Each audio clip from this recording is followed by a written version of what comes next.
Okay, hello and welcome to the build series.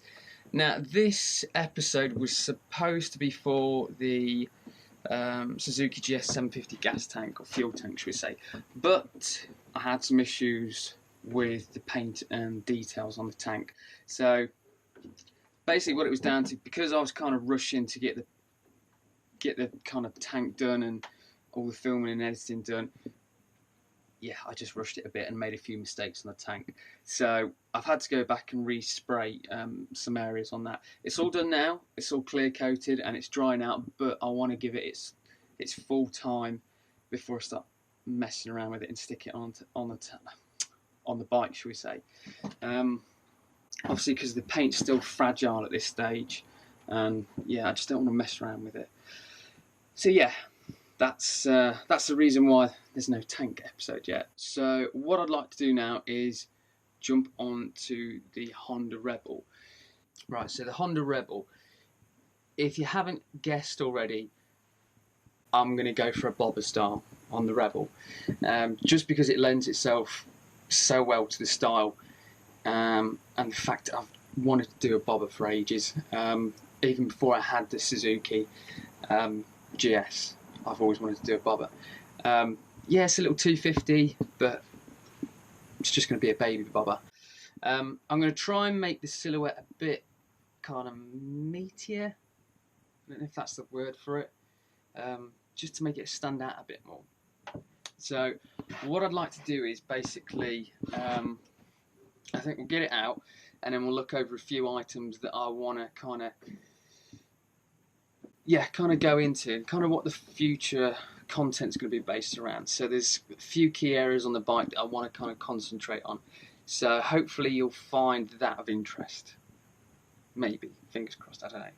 On unrelated, or sort of, no, it's sort of, I've been practicing my welding. So my little, what do you call them? Flux core. Brain fart. So yeah, my flux core welder, yeah, it's only a little cheap one, but it's been great for practicing. So let me show you what I got. Basically, a big box of leftover or offcut some metal. So I went down to my local metal merchant and I've got these clearance boxes just full of right angle bits, square bits left over, tubing, yeah, just everything to play around with. So I've had a bit of a play around with that. So really chuffed with that actually. Lots of stuff you can do with that. Sneak peek, I've been playing around with the Honda exhaust. So yeah, that's to come.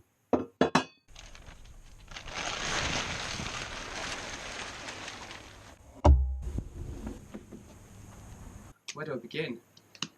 So ride height of the bobber. So I think with any bobber you've got to kind of work on the ride height. So with the Rebel it was sitting quite high when I first got it.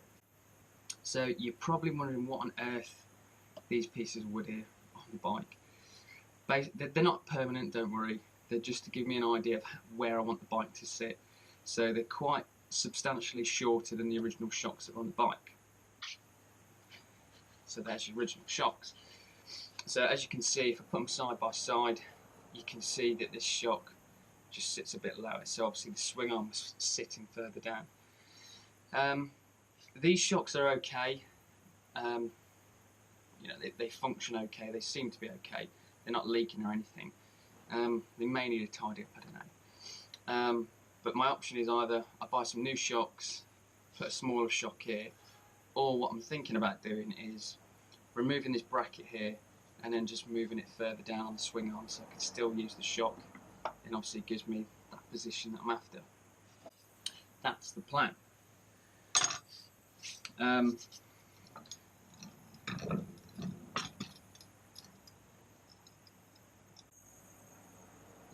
okay. Also as well, obviously you can see the swing arm is just sitting level with the floor, which is kind of what I want to go for as well. I don't want it pointing down, pointing up, I just want it sitting level. So that's what I'm going to go with for the rear end. Now, moving on to the front end. Now, the front end's a little bit easier to play around with, I think, but I've already done it. I've already lowered the bike down on the front end. So all I've done is basically lowered the shocks down through the triple trees about an inch, just to give it that bit of difference of ride height. I can play around with it a little bit more. If I need to, I'll just cut the springs down in the shock tubes, just to give it that bit of a lower stance. I'm not going to do that yet because I'm still playing around with the idea of the wheels and tyres, which is possibly going to affect the ride height as well. So it's a good segue, actually. Yeah, wheels and tyres. So currently the bike has an 18-inch front and a 15-inch rear. Now the rear tyre I'm not too bothered about because it looks okay. It's quite fat, it's quite chunky. The only issue with it I'm having is a selection of tyres that I'd like for the bike. Front is not too bad, it's quite a universal size, I think. But what I'm planning to do anyway is go for 16-inch rims front and back and make them a bit wider. So particularly the front, I'm going to have a wider rim at the front. Basically because I just want to go for that fat tyre bobber look. So I've got a rim. I just need to get a tyre ordered for it that I think is going to fit in place between the shock tubes.